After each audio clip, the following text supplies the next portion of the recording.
I am committed to speaking with real people that have overcome real obstacles in their lives to give other people hope.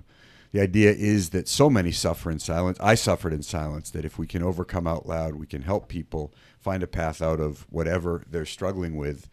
And I think I'm back here with Chaz Neneker, who I launched the podcast with. We've released now to you 27 episodes that was really birthed out of an idea. The idea was people suffer in silence. The idea was if we could get other people like myself to come here and speak about the obstacles they faced in their life and share with our audience how they've overcome, that other people will have a bit of a roadmap for overcoming whatever obstacles that they have overcome. And it's become we've got a bit of a following, which I think is great. And it's serving its purpose. So many people, Chaz, when you read the comments and the notes and the reviews, are actually looking forward to each episode that gets launched. They're looking to learn that next lesson and something that they can apply in their own lives, which is beyond anything I could have imagined when we sat down and birthed the idea for Overcome Out Loud. Yeah, so today we're going to do something a little different, and we're going to go over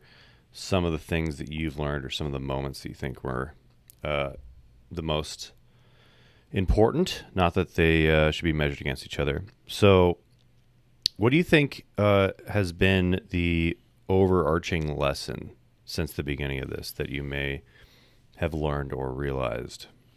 I think for me, it's the commonality of struggle. I think everybody has this perception when we see an external image of celebrity, an external image of a young adult, an external image of an actor, an external image of an athlete, that they have this rosy life that just started with this incredible aptitude and this incredible attitude, and they used all of these great skills to create this incredible life. And what I found is that everybody that's gone through, the existence from birth to wherever they are has encountered some amount of struggle or challenge or obstacle in their life. We have had, in the 27 episodes we've aired, we've had Super Bowl champion athletes. We've had elite mindfulness trainers like George Mumford, who's worked with Kobe Bryant and Michael Jordan. We've had rock stars like Wes Geer. We've had Hollywood personalities like Mike Diamond. We've had medical professionals like Dr. Rob Kelly. We've had young adults like Samantha Parker, who was diagnosed with type 1 diabetes at the age of 15. You see this cross section, young, old, black, white, male, female, gay, straight, Joe Relampagos, the executive producer of Biggest Loser, all of the trappings of success, came out on MTV when he was young, came on and recorded his 500th day of sobriety, actually in studio with us during COVID on Overcome Out Loud. So I think the overriding impact for me has just been the commonality of struggle, and that struggle is not lost on any fashion of our society. Very true. Also, I would say that from the outside looking at a lot of these people, you would assume that if you're going through something, they wouldn't understand. They wouldn't have gone through anything similar. And then what seemingly comes out after, the episodes we have under our belt is the amount of things they've had to go through, the amount of obstacles, the amount of trauma. It's surprisingly more so on average than I would have expected. Yeah, it's actually very well said. And I think one of the things that's been great is, as an ambassador of Wonder Seed Foundation, which is committed to social emotional learning and teaching emotional intelligence to at-risk kids, we get into this concept of trauma. And a lot of people think, I think maybe in the episode with Joel Relampagos and with Wes Geer, both of those episodes come to mind as, guests who talked about a true definition of trauma, and that it doesn't have to be this massive, experience. It doesn't have to be this violent episode. It doesn't have to be these dramatic events that we think of as trauma. Although I faced 15 years of violent child abuse growing up, I often say you don't have to have gone through what I've gone through to experience trauma. Trauma is, a subtle, disassociation with an event. It's the interpretation of event as being something that threatened your ability to face or experience unconditional love. It threatened your ability to feel safe and secure. And those are all perceptions, although for me it was violence, for Joel it was just a mother who was experienced postpartum depression who couldn't unconditionally love him when he was young. That was his trauma that he experienced that made him feel unlovable, and the interpretation of that led him to need to numb that. And I'm amazed at how many people have experienced trauma in some form that have sought, and that's really where I think a lot of the struggles came from. They sought to cover that kind of feeling of low self-worth, low self-esteem, of not feeling good enough. They started to cover that up with things that were external to them to make them feel better. And we saw that with, a number of our substance abuse, the guests that we've had that have overcome substance abuse, like Tony Mandarich, like Joe Relampagos, like myself, like Dr. Rob Kelly, like Mike Diamond. These are, kind of our substance abuse episodes, if you will. And we'll kind of, I think as we move forward here, we'll do a service to some of our listeners and some of our followers to give you some indexing of some of the things that we've had. But, we've had those people that have overcome those things, that use substances to numb that pain. And then, Chaz, the other amazing collection are these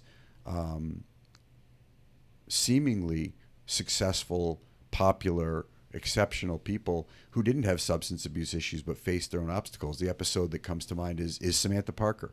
Samantha was diagnosed with type 1 diabetes, and I think for anybody who's faced anything in their lives that they wish they didn't have to go through, that feels the victim of something that has occurred to them, Samantha demonstrated such resilience at such a young age. And not only was she diagnosed with type 1 diabetes, but we learned about the hormonal effect that young women face when dealing with insulin resistance. We learned about, what seems like, oh, she just has diabetes, she'll be fine. It was like this whole story of all of these consequences she faced. And then she talked about gratitude. She talked about, being grateful for her family, being grateful for the fact that there was things that she could do every day to treat that. And she, as much as she often sometimes would have those thoughts, that she was quick to reverse out of them, to overcome that diagnosis, to treat that diagnosis required a set of behaviors. And for her to live happy and healthy, she had to become disciplined in doing that. And so, we've had this great cross section of obstacles. And I think that's one of the things that our listeners, or at least that I've gotten out of, the series of listening to these amazing, vulnerable, courageous people is, the things that they've done. So on that note, let's talk about the overarching purpose why we started this, which was, I think things are getting better, but there's a stigma around mental illness due to trauma, and any sort of substance abuse or addiction issues. I would say even within the last 5 years, it's gotten slightly better, but at one point in time, those patterns of lying, things like that come up because when you have an off day, let's say you're having a day where you're dealing with something interpersonal, and let's say you call into work and what do you tell your boss, right? I mean, a couple of years ago I would have said I had the flu. You need some sort of excuse. It's something that you couldn't just say and have someone go, oh, it's no problem. I get it. And so how do you look at the effect of this show and the purpose of the show and dealing with the stigmas around those two things primarily? I think it's been amazing. I think it's been incredibly impactful. I feel that we all have a responsibility to do our part. I think we think oftentimes that, if I can't clear the whole issue, then why even bother? There's a story of a guy who was, facing this beach of all these starfish that had washed up on shore, and, washed up on shore, starfish left without, the salt water and the plankton in the ocean are left to die. And there were thousands of them. And he was just walking down the beach throwing, a starfish one at a time back into the ocean. This lady said, "What are you doing? You're never going to save them all." He goes, "I don't need to save them all. I just need to save the ones I can. And that's really, I think, when you see the documentary that Oprah produced with Prince Harry and, all people like DeMar DeRozan or Kevin Love, or Hayden Hurst for the Atlanta Falcons, people that are using their platform, in a way that is meant to draw awareness. And so, I continue to feel like it's my responsibility to just do my part. And I think for the number of people that we've touched, for the number of people that have called, for the messages that we've got, we're doing as much as we possibly can. You always hope you can do more, but I think the more we continue, stay consistent, and keep producing content related to the issue, that we're going to continue to help people, and we'll continue to reduce the stigma one starfish at a time, man. Yeah, absolutely. And I would say that you do a very good job at it, because people really open up on the show. Yeah, I think that's one of the most remarkable things that, and I'll speak to just the opportunity to have conversation with people. I mean, we've had, international influencers, business coaches like Dave Meltzer on, who's welled up in tears talking about, his overcome story, and the vulnerability and the courage is in that moment for everybody. It's in that moment for me. It's what really reduces the power of this comparison of, my life somehow isn't great because everyone else's life is better. And we've got so many amazing people, Right. Dave Meltzer was a great example of that. How about Chris Thomas, another, Super Bowl champion athlete who we think has, the typical athlete story. And he talks about being cut. He talks about, not getting the reps that he thought he should get. He talks Hitting about wall after wall, yeah. Of dropping passes, of having, been demoted or not having the position that he felt that he had earned, and setback after setback, but he persevered. He asked for help. He had these incredible conversations, I think with guys like Darryl Green, who mentored him through, a tough time, and then found his own internal resilience, to be able to overcome that, until he ultimately had an incredible run with Coach Dick Vermeil, when Dick Vermeil ran the Rams, and Chris, ended up being on a Super Bowl championship team. And now Chris is using all of those experiences to help young athletes, change the way they play the game. And that's the power of Overcome Out Loud. We get to hear from all of these amazing people that have been vulnerable and opened up about the pain, but also about the progress and about,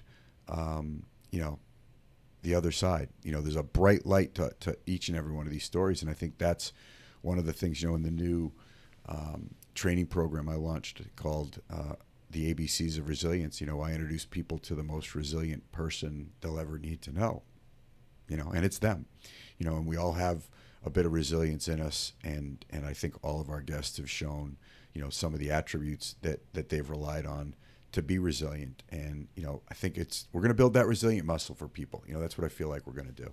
Yeah. And with that being said, we've had some amazing specialists on too, like Dr. Paul Hirsch and Ryan Hogan. I think I like the breadth of guests that we've had. You can get a lot out of the specialists, but as also some of them sharing a little bit of their personal story as well.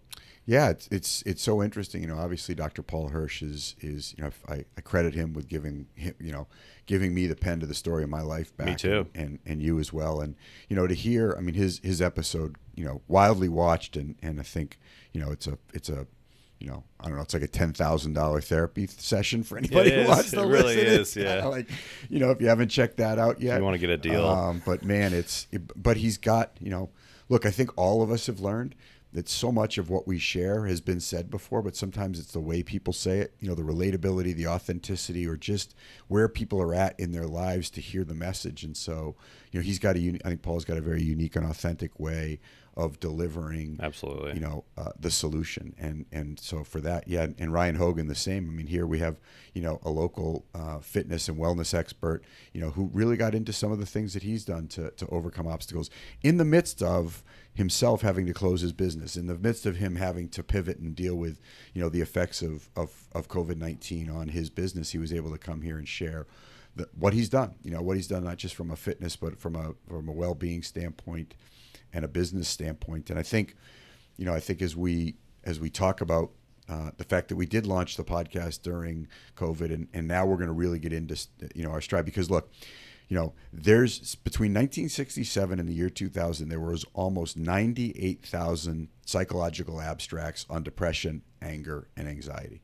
Explain that. So psychological abstracts, people that had studied, focused on, and tried to understand depression, anxiety, and anger. There were 98,000 of those psychological abstracts, meaning psychologists that had done studies to write abstracts to help us understand the effects of those things. During that same period, 1967 to the year 2000, the number of psychological abstracts written on health, happiness, and joy, less than 5,000. Huh. Right? So we've got this overarching narrative around the problem. It's like if you were to look at a scale from -5 to 0 is getting people out of depression, anxiety, and worry. But really, 0 to +5 is where this podcast and where I'm committed to is that, it's not just to overcome these things. It's to overcome and thrive. It's to use the skills and the lessons that we've learned to achieve something better for ourselves, and to, I guess in the context of a sailboat analogy, it's like, it's one thing to get the boat out on the water and to get the sails up again, but, I want the wind in your sails. I want you enjoying this life. We've got a little happiness formula that we keep here, that I was going over the other day about the eight stages of creating happiness. And it's just like any other, exercise. You have to work out your mind just like you do your body in order to achieve the things that you want to achieve in your mind. And happiness is a mindset. And so, I'm committed to that part of it. I'm really committed to the hopeful and optimistic side of this equation, which isn't just, the identification is that we all struggle, and there's lots of people that have struggled. And then the second part of this is, as you said, with our subject matter experts, and all of the stories that we've told are all related to, again, overcoming. So it's not just the idea of these people had struggles. Everybody on this show has overcome those struggles, and has found purpose and meaning, in their mess. They've made part of their mess is now their mission. Wes Greer, great example, right? Incredible rock star. He's the lead guitarist for the band Korn and a few others in his new band.